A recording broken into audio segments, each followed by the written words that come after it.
Today, we recognize that the leadership of the Longzi Tong has been transferred. 9, Mai Ling has already taken over the Tong, and by the time you get to the tournament, that's her first coming out in a way as the Tong leader, so she pulls out all the stops and really dresses as a serious warrior.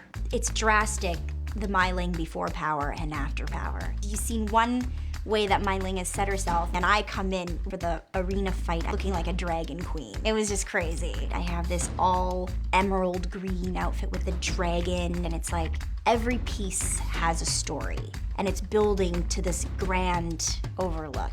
The arena was actually not how I'd imagined it would be. It was a lot rawer than I imagined, but then worked so well against the strength and glamour of the two women. My outfit was insane. I didn't really know how they would keep topping the idea of Atoy dressed to the nines, because Atoy's kind of always dressed to the nines. We wanted Atoy to basically look like her clothing was coming right off the fashion runways in Paris. We want every time Atoy walks on screen for her to really pop and for her to be wearing something that's not period appropriate, that isn't necessarily of the time or of the place, but just something that really defines her as a visionary and somebody who does everything her own way. They made me look like a queen.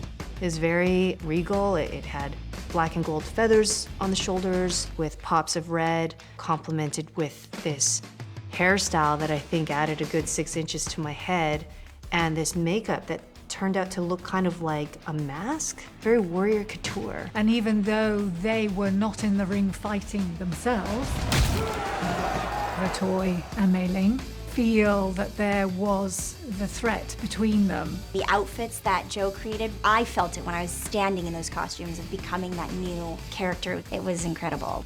I know for some of you it might be difficult to accept a woman as your leader, but I see a great and prosperous future for the Longzi.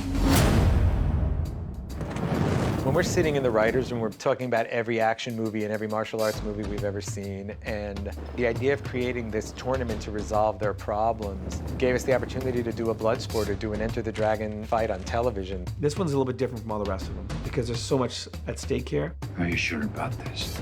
Only one of us is going to walk out of there. Just the idea of having a tournament, to me, is absolutely ridiculous. When we have all the power. You didn't have to do this. I didn't. Atoy thinks it's 49 to 51, because in terms of physical ability, I think the two are very well matched, and it could go either way. As you come in, the crowd cheers, all that stuff. I never thought I'd have a moment like that. I tried to figure out the thoughts of the fight, the actual movements of the fight, try and get it second nature, so that by the time the actual shooting came, we're in our head as little as possible, and we're just there.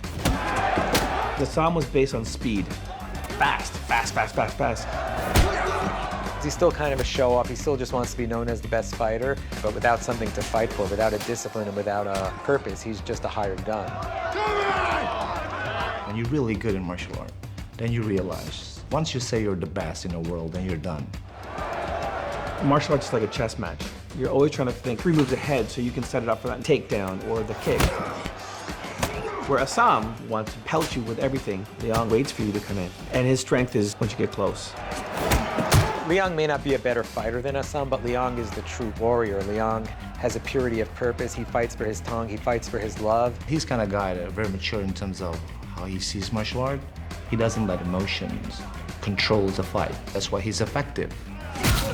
In that arena, it really became primal because they were really telling the story of where their characters were at. I was a bit surprised. Usually the lead is gonna win everything, you know. Gets the girl, win the fight, and then in episode 9, somehow Leon destroyed him badly. Bill's reaction to seeing the fight is one of awe and intimidation. But this guy's job is to stand really in between these people and stop them from killing each other and killing other people. He's gonna break his neck! I've given him so many chances already. And so, am I okay with watching him die? Yes. I think it's really interesting that he lost, because I think he could have won at some point. He's a great fighter, but to be a great martial artist is a different thing. And I think Leon had more purpose, and at that point, he was the better martial artist.